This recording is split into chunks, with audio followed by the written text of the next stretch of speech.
let's talk about the sort of silly, potentially extremely painful setup that is New York State estate taxes. So in New York State, if you pass away with less than $7.16 million in your name, you're in the green. You do not have to worry. We'll put a smiley face on here. We're using green color. All is good. Below 7.16 million, you're not paying any estate tax, not paying any death tax.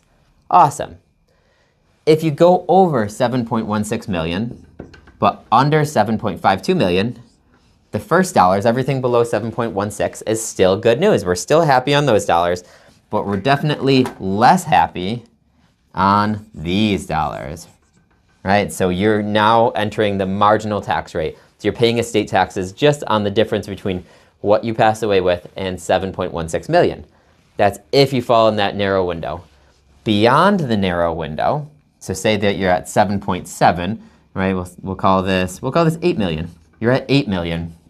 If you're at 8 million, not only are you paying estate taxes on the difference here, but this threshold here, this line, the 7.52, is a cliff, which means you get to backdate that estate tax all the way back to your first dollar.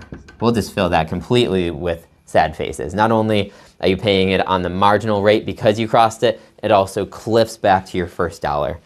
Kind of a silly setup, why they have this window in the first place, but ultimately, regardless of whether you think it makes sense or not, it's a painful, painful process if you trip over it. You go 7.53 million, that's gonna backdate it to dollar number one, and your loved ones are gonna be receiving a lot less than what they could have if you had a plan in place to account for running into that cliff.